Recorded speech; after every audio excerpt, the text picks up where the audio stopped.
bunting swaying above stalls heavy with jam, cider, and pride. A brass band tuned near the oak. Children chased ribbons. The air hummed with laughter, gossip, and the faint crackle of roasting nuts. Miss Marple walked slowly along the path, wicker basket in hand, eyes bright behind her spectacles. She paused to greet Mrs. Cole at the jam table, nodded to the Reverend and his anxious wife arranging flowers by the tent. It was all so comfortingly predictable, the same faces, the same chatter, the same small competitions disguised as kindness.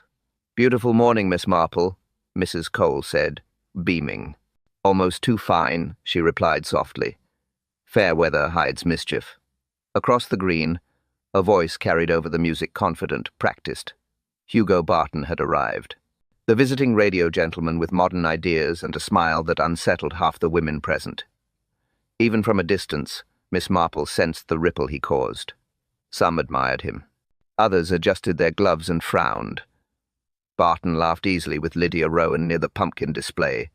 Her pearls caught the light, but her smile didn't reach her eyes. Tom Pierce stood by the coconut shy, jaw set, watching them both.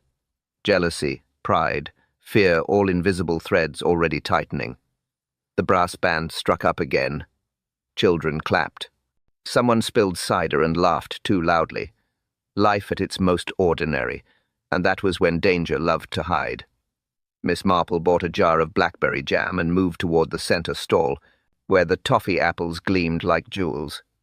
Red ribbons, golden shine. So innocent, so inviting. A wasp hovered near one, then darted away. She noticed. She always noticed. "Lovely day for sweetness," said Constable Barnes, strolling past. "For some," she murmured. "Others may find it too sweet to swallow." He smiled, missing the warning. Most did. The fair continued music, laughter, cider pouring into tin cups. Above it all, church bells marked noon. No one looked twice at the man polishing a silver tray. No one wondered why he used gloves. No one saw the faint shimmer on the apple's glossy skin. The sun warmed the bunting. The crowd cheered, and somewhere among them, death waited quiet, patient, unseen. No one guessed death was already among them. By mid-morning, the fair had found its rhythm. Coins clinked. Laughter tangled with brass music. The scent of fried batter drifted through the stalls like temptation itself. Miss Marple paused by the cake competition. Mrs. Aldermast stood guard over her Victoria sponge, as if defending a secret recipe from spies. "No one bakes like I do," she declared. The claim drew polite smiles, quiet envy. Every smile hid a little debt. Mrs. Lydia Rowan passed by next, pearls catching light again, her gloved hand brushing Hugo Barton's sleeve. A gesture meant to seem casual, yet noticed by everyone. "Poor woman," whispered Mrs. Cole behind the jam display. "Her late husband left her with more land than sense." "Or maybe just the wrong sort of friend," replied Miss Marple softly.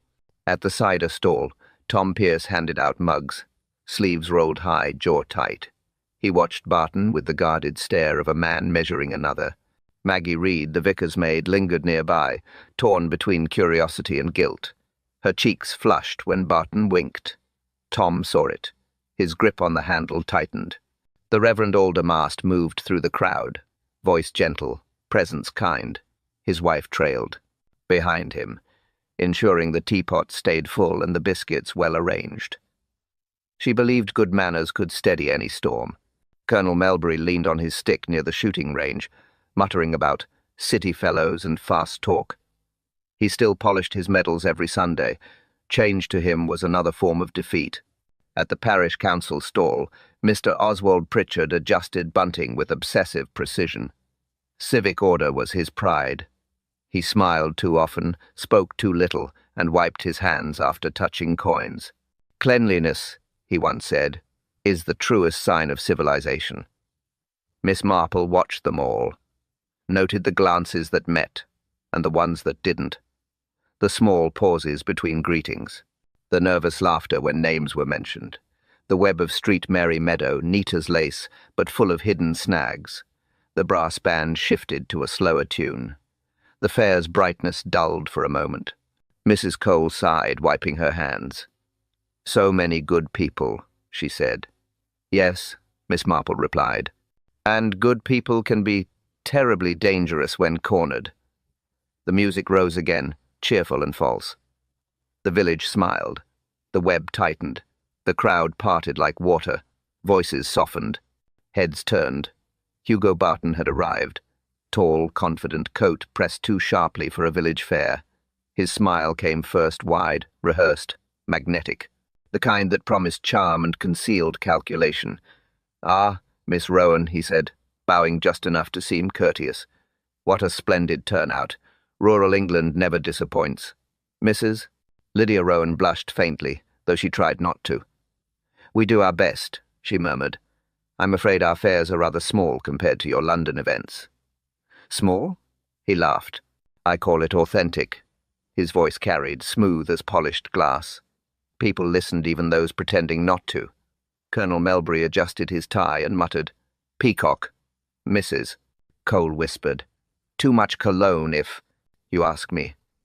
Miss Marple heard both remarks, and the quiet sigh that followed from Maggie Reed. She watched Barton the way a cat watches a bird that sings too loudly. He moved through the crowd with purpose. Shook hands, made compliments, never once looked uncertain. He shook hands too firmly, as if claiming ground. "Progress," he told the Reverend, "must reach even places like this.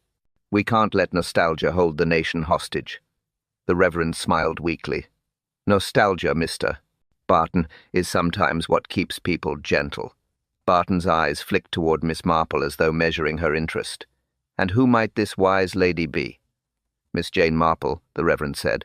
"A long-time resident and a sharper mind than most of us." Barton chuckled. "Then I must be careful." "You must," Miss Marple replied kindly. "Sharp minds notice things, even when they seem harmless." For a moment, their gazes met. His expression faltered barely before he looked away. "Pleasure, I'm sure," he said, already turning to admire the toffee apples. Miss Marple resumed her slow walk, basket swinging. She saw the pattern forming subtle, but there. Admiration from women who missed excitement. Resentment from men who feared irrelevance. He had unsettled them within minutes, not by insult, by confidence. Maggie Reed hovered near the apple tray, nervously smoothing her apron. Barton noticed. "My dear, you look like spring itself," he said lightly. The girl blushed crimson. Tom Pierce, across the green, caught it. His jaw clenched. His mug trembled slightly in his hand. "Mrs." Aldermast whispered to Mrs. Cole. "He has that look about him, the kind who collects admirers like trophies." Mrs. Cole sniffed. "Or victims." Miss Marple smiled faintly. "Perhaps both," she said under her breath. The brass band started again, trumpets bright, drums steady. But something beneath the noise had changed. The village, no longer felt at ease. Every conversation now carried a new undertone, guarded, watchful. Even the sunlight seemed sharper. Hugo Barton raised his glass of cider in mock salute. "To the heart of England," he said, voice ringing clear. The crowd applauded politely. But Miss Marple heard the hollow echo in it, the sound of civility stretched thin. Something had entered Street Mary Meadow that didn't belong, and everyone, though smiling, felt it. The sun climbed higher. The fair shimmered with secrets. Music floated between the stalls, but laughter came slower now. It sounded forced, like politeness pressed into rhythm. Tom Pierce hammered nails into a wooden board for the coconut shy. His shirt clung to his back, though the breeze was cool. He worked too hard for a task that didn't need effort. From where he stood, he could see Lydia Rowan talking to Hugo Barton again, head tilted, voice light, pearls bright against her coat.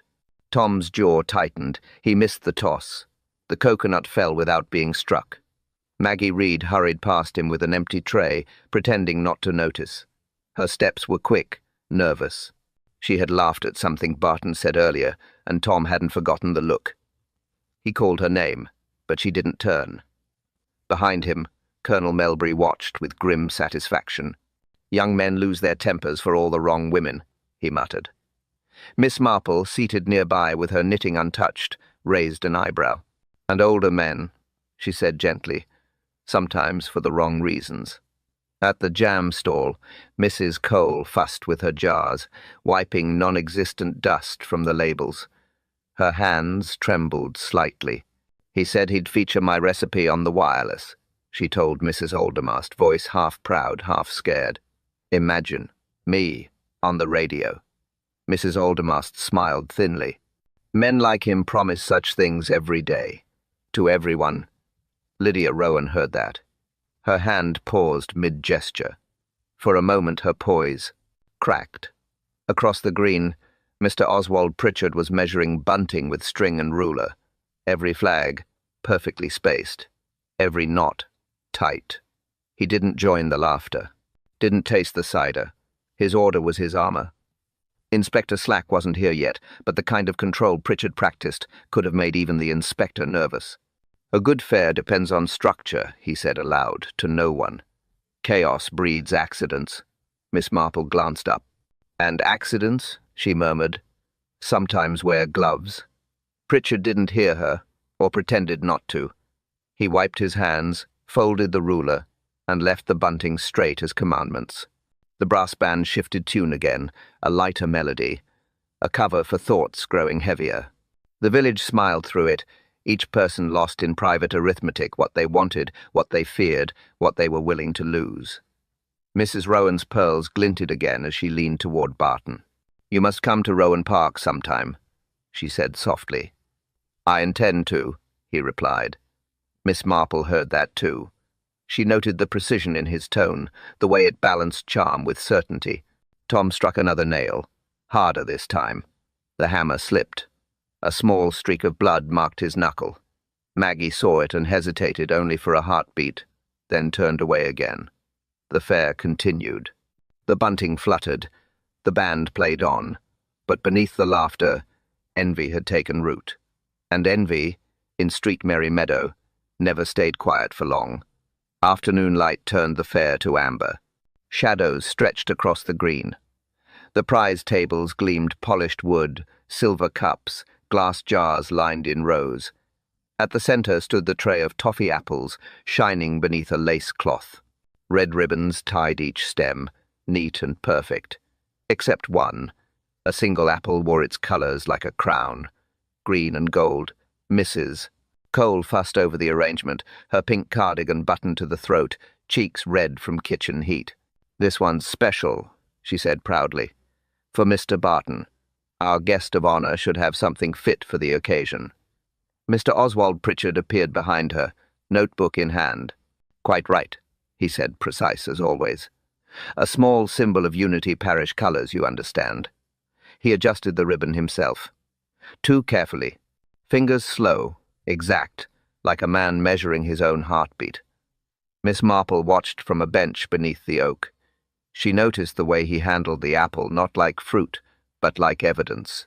"That shade of green," she remarked lightly, "reminds me of old parish banners." Pritchard nodded once. "Tradition must be maintained, Miss Marple, even as we modernize." He smiled, thin and closed. His hands, she saw, were gloved. Mrs. Aldermast carried a clipboard past them. "We'll begin the presentations at 3, she announced. "Everything must run smoothly." Pritchard made a note. "Smoothly," he repeated. Across the fair, Hugo Barton was still performing signing programs, laughing too loudly, telling Mrs. Rowan that progress was simply courage with polish. He drew attention like a lantern in the dark. Tom Pierce stood by the cider stall, jaw tight again. Maggie Reed had been chosen to carry the presentation tray. She looked terrified. "I'm not sure I should," she whispered to Mrs. Aldermast. "Nonsense," the woman replied briskly. "You'll do splendidly. Just smile and hold the tray steady." When Maggie walked away, Miss Marple noticed the faint mark on her wrist, a pink patch, round, like a burn. Sugar burns left marks like that. Yet Mrs. Cole swore the girl hadn't touched the toffee mixture. Small things. Always small things. The brass band quieted. A hush rolled over the crowd. Pritchard climbed the dais beside the microphone. "Ladies and gentlemen," he began, voice measured, "today we celebrate not only harvest but community. The villagers clapped politely. The tray gleamed in Maggie's trembling hands. "Mr. Barton," Pritchard said, turning toward the guest of honor, "if you would do us the favor." Barton grinned, stepping forward, bowing slightly. His hand hovered over the apples, then stopped. The sunlight struck the green and gold ribbon. "That one," he said. "It looks distinguished." He lifted it from the tray. The crowd cheered. Miss Marple's knitting needles paused mid-air. The wasp returned, hovered again, then veered sharply away. It should have been nothing, but she felt the chill. Something in that sweetness was wrong. The sunlight hit the dais. Cameras clicked. Children pressed forward, holding their breath without knowing why. Hugo Barton turned the apple in his hand. The green and gold ribbon shimmered. Sticky sugar caught the light like glass. He smiled for the crowd. "To Street Merry Meadow," he said.